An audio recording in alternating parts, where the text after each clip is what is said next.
Hey everybody, Tactic Angel here, back to take another look at a premium ship on World of Warships Legends. Of course, we're playing on the PlayStation 4.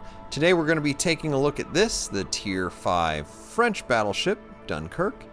As usual, I'm going to start out with a little bit of history, then we're going to move into some stats, and finally we'll finish off with some gameplay. I should have left a time index at the bottom in case you guys want to skip ahead. Otherwise, we'll go ahead and get into it. First, the Dunkerque class ships were the first class of French battleship built after the Normandy class vessel, which came nearly 20 years earlier. The Dunkerque was the lead ship of its class, which included only one other ship, the Strasbourg. The Dunkerque initially operated alongside the Royal Navy and transported a portion of the French gold reserve to Canada. But once the war started in earnest, the Dunkerque managed to be one of the most sunk ships in all of the war.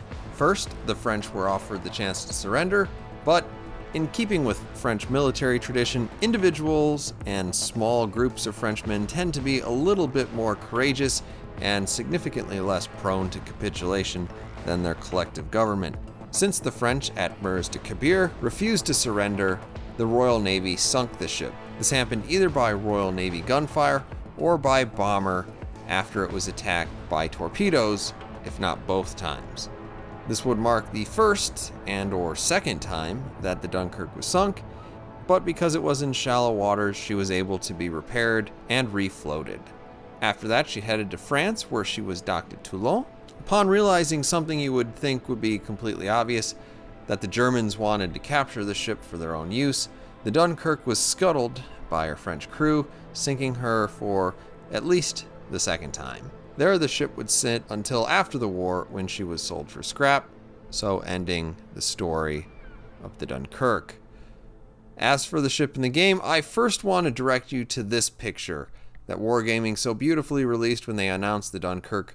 For a lot of people, I think this picture tells kind of a great story, because you can see the two major features of the Dunkerque. It has a lot of guns that are all basically mounted towards the front of the ship, and it's pretty vulnerable to fire pretty much everywhere. Now you say, Tactic Angel, it's not vulnerable everywhere. Its turrets seem to be pretty well armored. This is true. However, you can damage, disable, or destroy turrets with shots into areas beneath the turret which do not appear to be nearly as well armored. And I'm not sure what the armor scheme is on the inside. And while mounting as many guns as a Tier 5 battleship typically has, all facing forward has its advantages, having them all mounted in two turrets in a relatively fragile ship also comes with its disadvantages. Now, I'm not going to say that you're going to get your turrets taken out every game, but it certainly does happen. So that leads us into the statistics for the Dunkerque, and as usual, we're going to start with survivability. For comparison purposes, I figured I'd look at the Dunkerque next to its three major Tier 5 competitors, HMS Warspite, the USS Arizona, and the Mutsu. And as we start with survivability, there's really no comparison. The Dunkerque is the most fragile of the Tier 5 battleships as of the release of this video. So it has around 2,000 less hit points than the next ship, and probably the least armor if you consider it overall. Its torpedo protection is fairly average. In reality, it can bow tank shots from most Tier 5 battleships, but the tier ship battleships will have a lot more fun shooting at you. I know in particular the Colorado and the Nagato can punch through the front of your armor pretty easily, though you have a little less to worry about the King George V, simply because it's probably always going to be shooting high explosive at you, and the Gneisenau simply because there's no real threat that it's actually going to hit you until you'd be a lot more worried about its secondaries and torpedoes than getting wrecked by its main guns. For cruisers, as long as they continue to shoot armor piercing at your bow, you should be relatively able to bounce these shots. If any ship gets your side, including destroyers, at a reasonably short range, they can do just terrible things to your ship. Terrible things.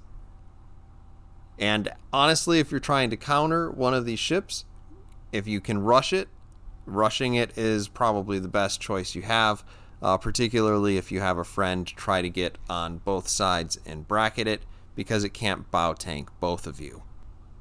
As for artillery, the Dunkerque makes up a little bit for its survivability when it comes to its guns.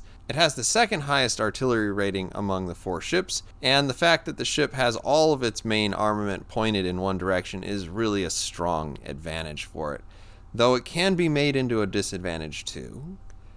Its rating is somewhat helped by the fact that its secondaries are somewhat impressive on paper, but I highly recommend that you don't consider your secondaries as a useful supplement to your main battery, mostly because they don't have particularly good range, and for the most part, they are strongest really when they're shooting targets directly behind you.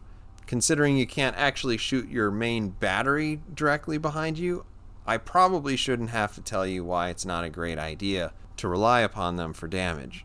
For AA, the Dunkerque is slightly better than 2 of these ships, the Mutsu and the Arizona, but not quite as good as the Warspite. Not that it matters that much. Probably the most significant advantage that you have is in terms of maneuverability. The Dunkerque is around 20% faster than the next fastest battleship I'm comparing it to, which means that it's around 5 knots, if not better, faster than its competitors. Its turning circle is a little bit wide, due in part to its speed, but its rudder shift is faster than any of its competition as well. All in all, this helps the Dunkerque play a little bit more like a battlecruiser rather than a battleship. Then finally we have concealment, which is surprisingly not all that good for a French battleship. It's tied for the lowest rating, being more or less equal to the Mutsu in terms of its lack of stealth. So now we're finally going to jump into a little bit of gameplay. We're going to be on Haven. My commander for this game is going to be Emile Gauprin rather than Robert Jujard. I do not have Robert, so Emile is the best that I can do. I have played several games with Louis de Fournet, but I honestly can't seem to make him work. I think that Robert is probably the best choice for this ship, simply because the accuracy of the ship is a little bit suspect. Here we start out the game shooting some high explosives. We do damage that Pensacola. A lot of times I start out with HE just because I expect to see the bow of a bunch of ships. The Dunkerque is a pretty decent cruiser killer if you get into the right situation. For the most part, that's keeping them in front of you, trying to make them make the play left and right so that you can shoot them in the side. You have a lot of guns all mounted in one direction. If you're putting a narrow profile out there, you can definitely kind of weight the game in your favor. Now for the rest of everything, I would probably shoot HE at it. Now, for French battleships, you definitely can penetrate their side. For lower tier battleships, you definitely can penetrate their side. American battleships, probably Germans too, not quite as easily, and I have not had really good luck with Royal Navy battleships either, so it's kind of a little bit of hit or miss there. The fire chance that you have on this ship is absurd. You're at 35%, which is better than the Queen Elizabeth's, and considering that you have all 8 of your guns pointed forward, you might as well just try to burn the earth to the ground with this ship. And you're going to see a lot of this in this particular game. Now, what I'm trying to do with my gameplay right now is I'm using this island that's off to my starboard side to kind of shield me from shots that might be coming in from the people on the other side of the map. I'm going to try to keep no more than 1 or 2 ships in my field of view at any given time in hopes that I can more or less control the damage that's incoming to me. Now I'm doing what I suspect is what everyone salivates over. I'm doing what some might refer to as the Iowa maneuver. I'm backing up, and this is kind of the worry that I had with this ship, that if it was too high accuracy and all it did was spend the game backing up, it would be kind of broken. I don't really think that's the case with the Dunkirk. Really, it's kind of like,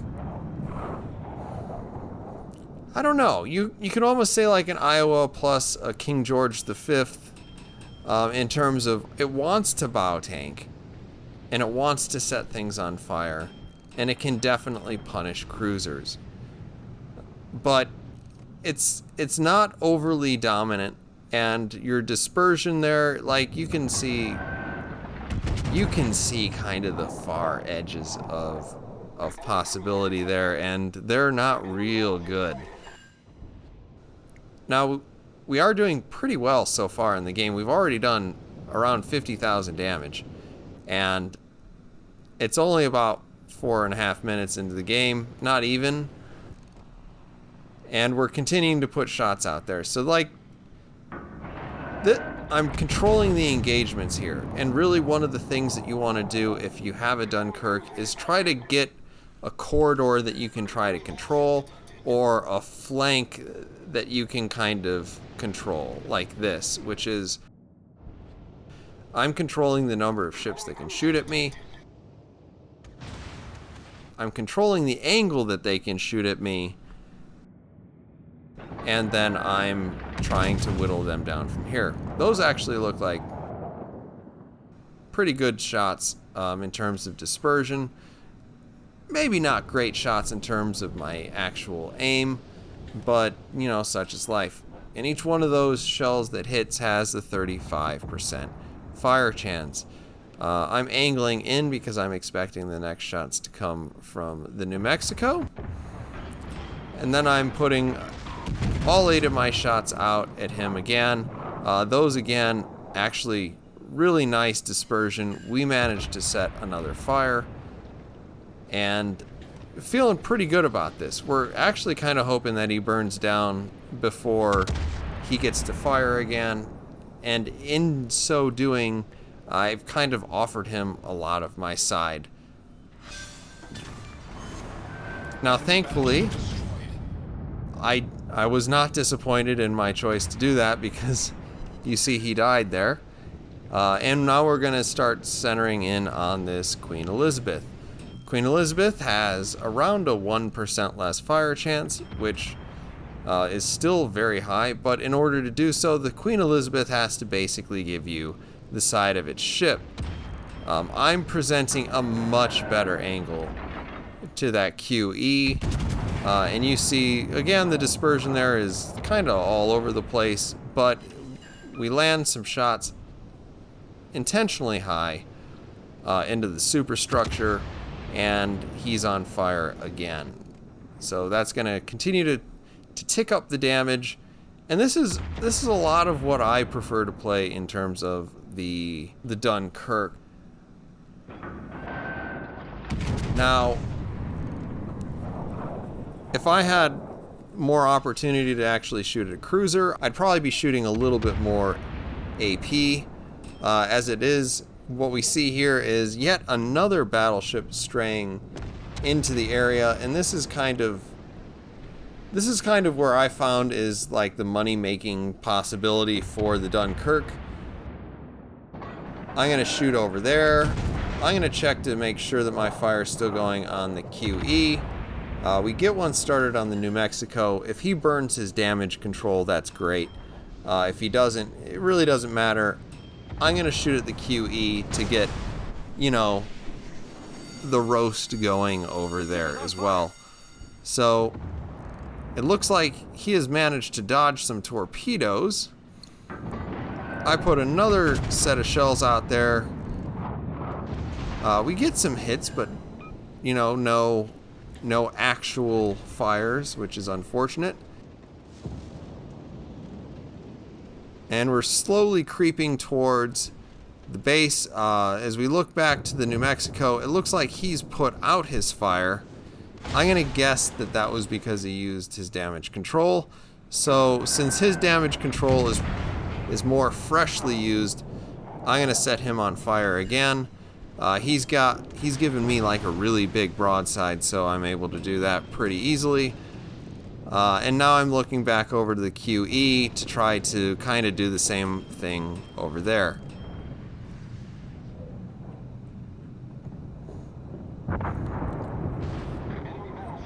Now the QE is getting pretty low on health. That would have been maybe a good time to shoot some AP because I could have finished him off. But I'm not sure if he can even put out that fire yet. I've got a couple of fires burning on me. This is the sort of time where you have to consider when do I want to put these out, or how long can I possibly wait.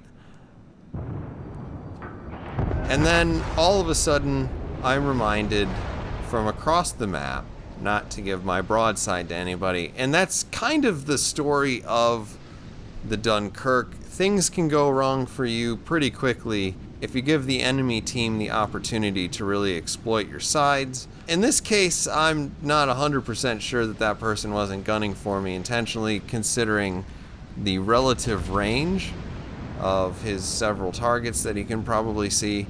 That said, it doesn't change the fact that the Dunkirk is very vulnerable in the side, and you'll want to be careful about that if this is a ship that you're looking at. Now, like I showed in this video, you can bow tank a lot of stuff. The ability to set literally everything on fire is pretty lovely.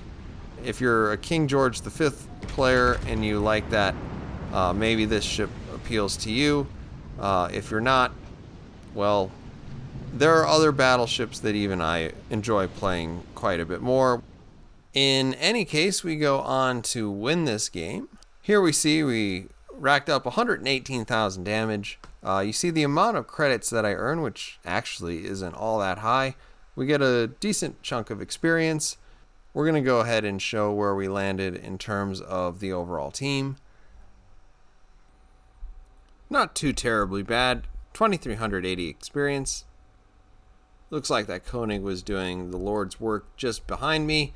But anyway, hopefully you've enjoyed this little video. I'll see you guys on the next one.